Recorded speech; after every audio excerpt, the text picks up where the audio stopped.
Alright friends, welcome back to Jason's Design Shop, where today we're going to make a cool island. And we're going to make a Sapele wood top for it. Pretty beautiful, let me tell you. So let's get started.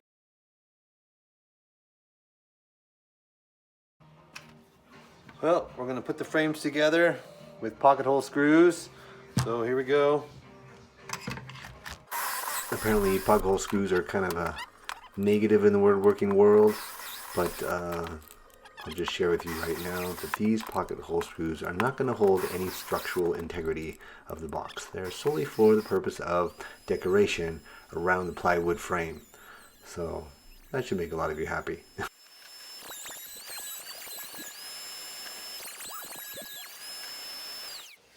Hey, that looks awesome. Look at the problem. Hits the beam. I can't get it in there. So I guess I have to use the handheld. Got the handheld going. Works pretty good.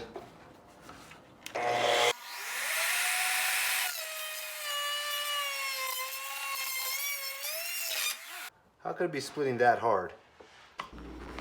This accident totally killed my ego, but like a man, I fixed it fast. 10 minutes later. Alright, I put a new piece in. Let's try it again. Please don't split on me. It's backwards.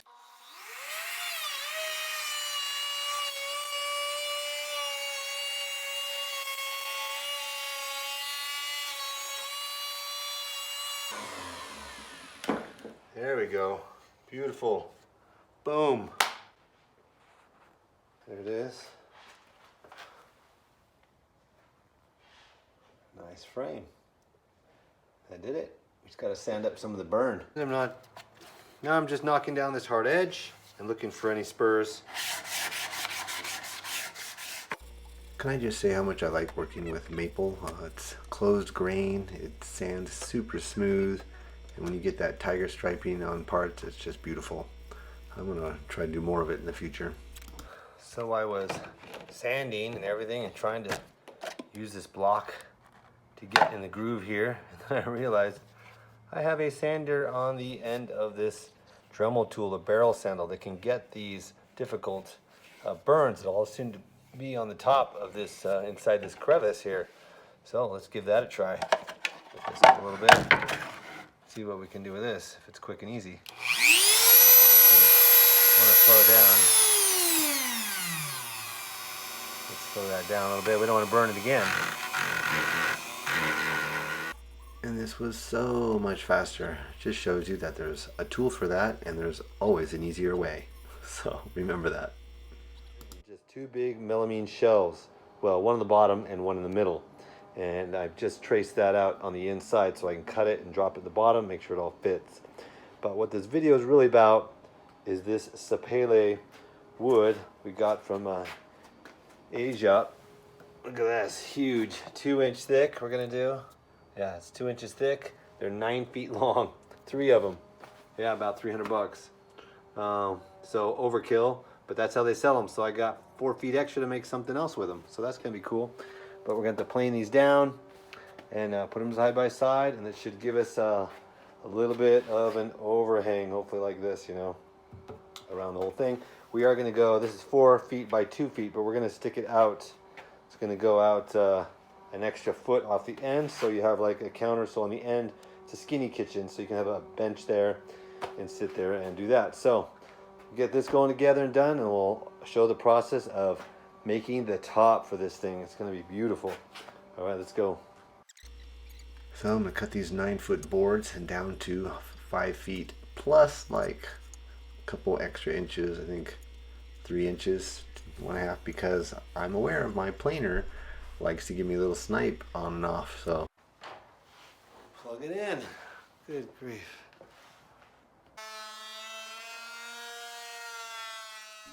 Dude, I'm totally sorry if this triggers your mosquito anxiety problem, but you know, you gotta work it out.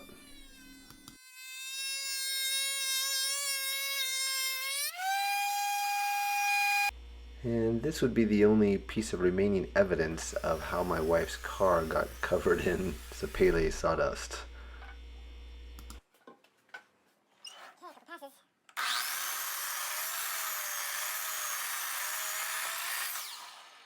Okay, I wanted to show that going through as I trim the edges, but okay, they're all edged up, pretty straight, and pretty much the same height. That's what the whole thing looks like. Here's an issue. Two of these are very straight grain. These go off to the side. Do I want this one in the middle or on one of the ends? So it's time to put them all together. I didn't have a dowel jig, so I created one using a cutoff, so I have the exact same thickness of the board. And I've already marked 5 places for the jigs. Lines right up down like that. I'll do that on both sides. I already marked it on both sides when I lined all the boards together. Drill right in the center there.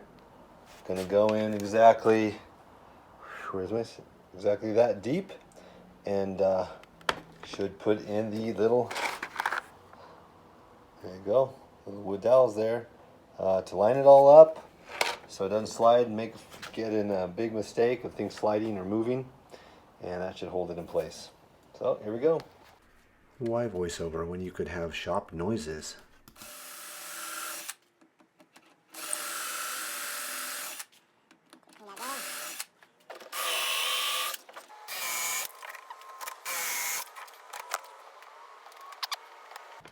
Okay, let's do this to each one.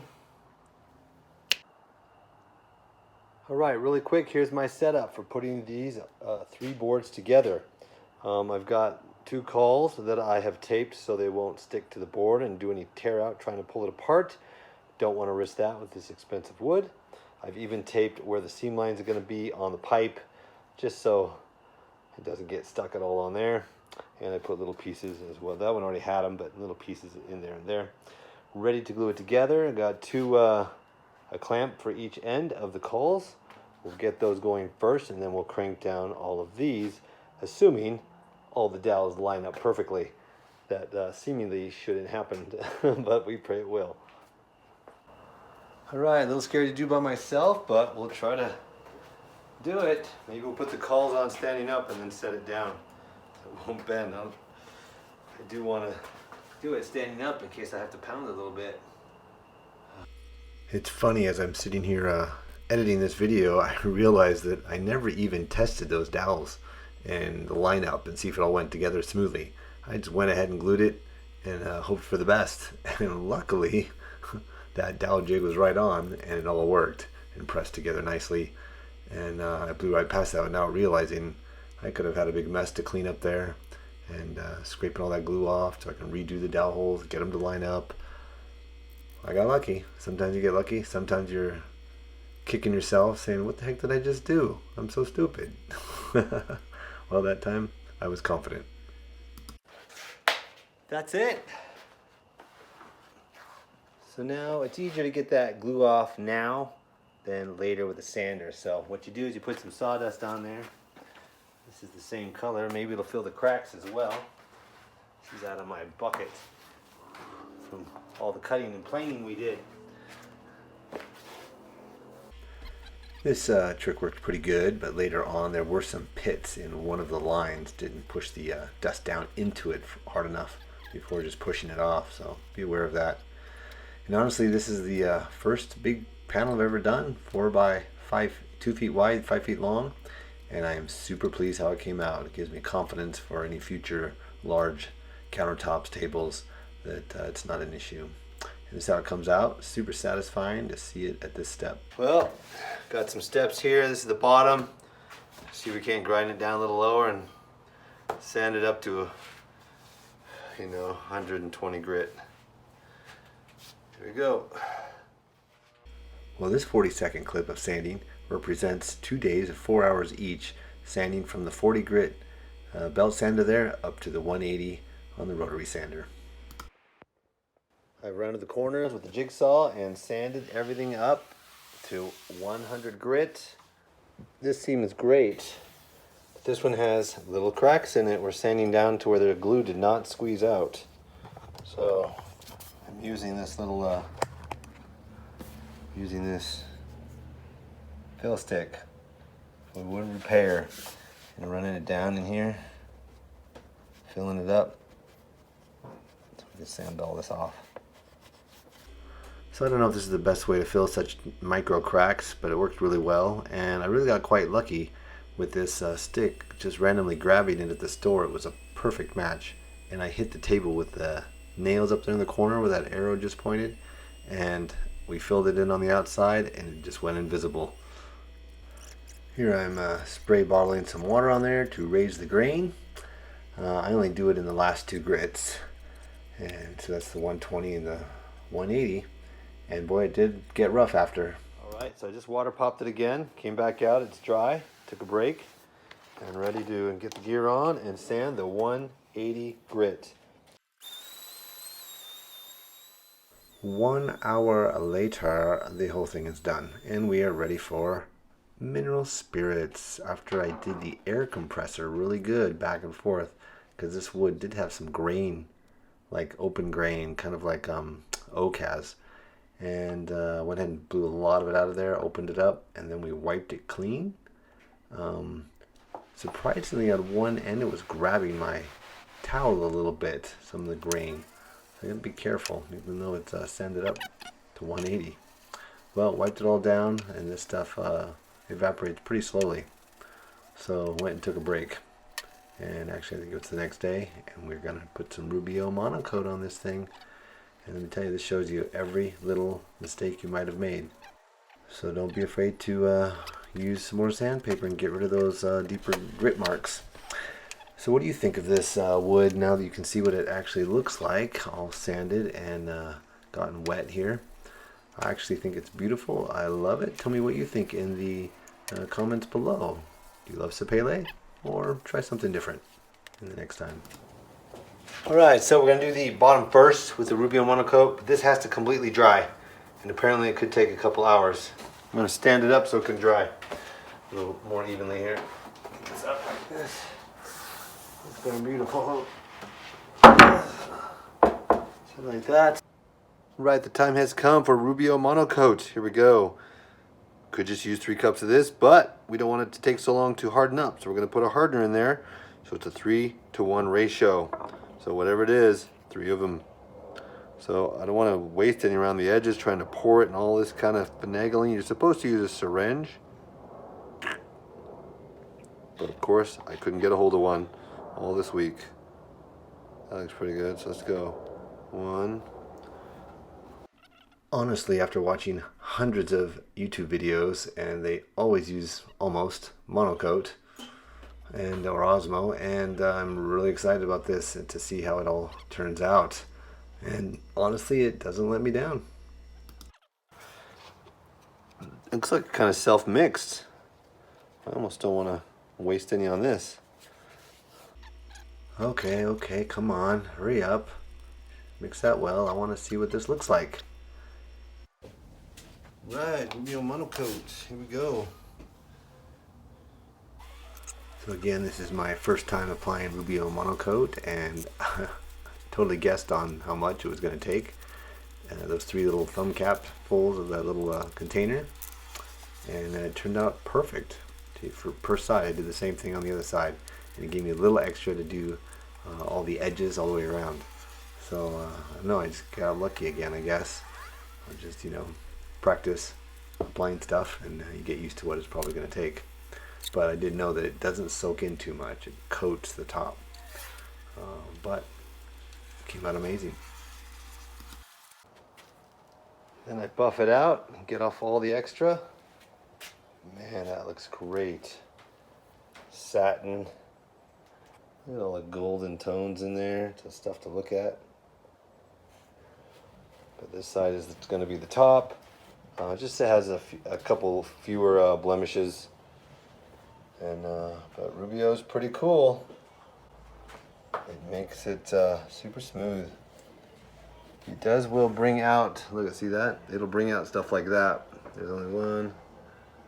The smallest little dings that you didn't sand down all the way through, that you never saw when you were sanding.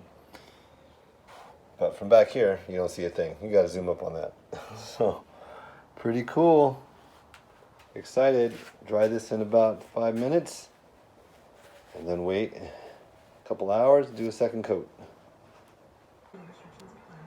Alright, how are we going to put this on here and line it up and hook it down. So I put 4 little dowels on the corner. That's just to line it up straight, so the rest will line up. See, so 4 of those. We'll just set it on here, mark it, take it up, drill 4 holes in there. It'll set on there loosely. Then I'm gonna make some these right here. We're gonna cut these out of maple, drill a hole through right now. We'll drill all the holes out, and then we'll drill it up from here, and this piece will reach down and slide into the side wall right over here, right there, right into the side wall. We'll put a little groove and it'll spin and go into there. That's how you do it. So make your own right here.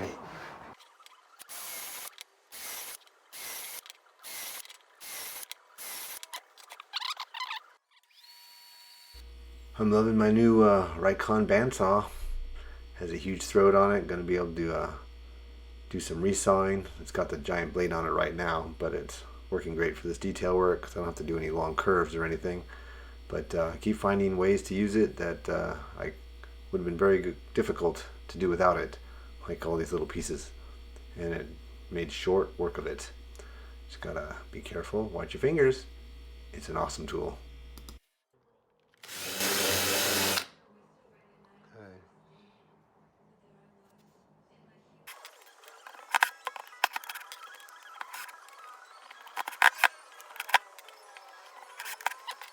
Motherfucker.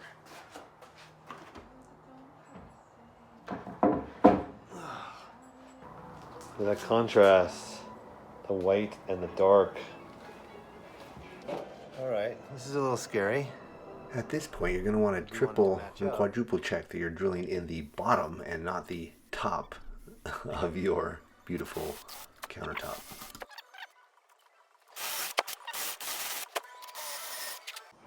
Okay, I haven't tried to drop it in yet, so I wanted to catch it on film. It fit perfect. Oh, that one went in. There it is. That one went in. It's going in. Sweet. It fits. Yeah. Yeah, it's pretty dark in here, but they're all the same size. So all I gotta do is go like this where I want to put it and make a line on the bottom. So I want to cut below my line, so when it goes in, it has room to pull up, to pinch. If I'm right into the line, I might clamp and have no clamping power, just floating in the hole, right? So critical. Don't want to make that mistake.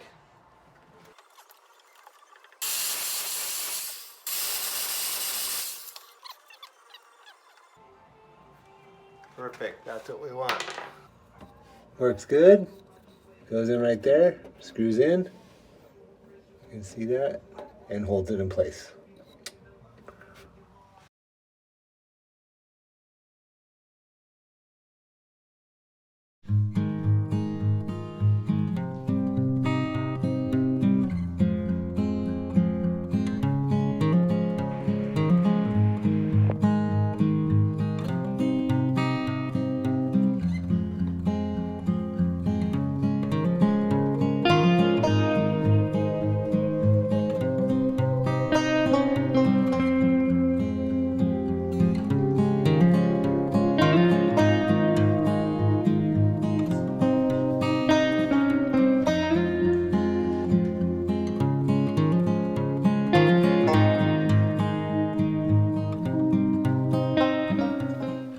There we go. Hey Mom, do you like your new countertop? I love it. New It's island? solid, it's beautiful, and it's big. I can put a lot of things. All right. And then it's got lots of spaces to Keep storage. store something. Yeah. It's totally changed from so much white too. So I Some really color. like it. Jason, you did a good job. Thank you.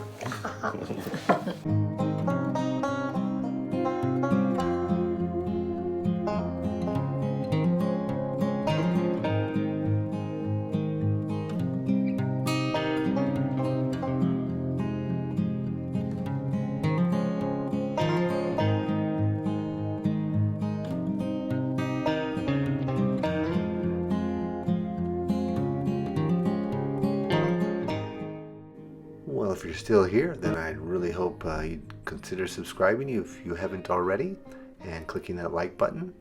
Maybe click on one of these other videos and check out what else I've done. Thanks for watching, guys. Bye.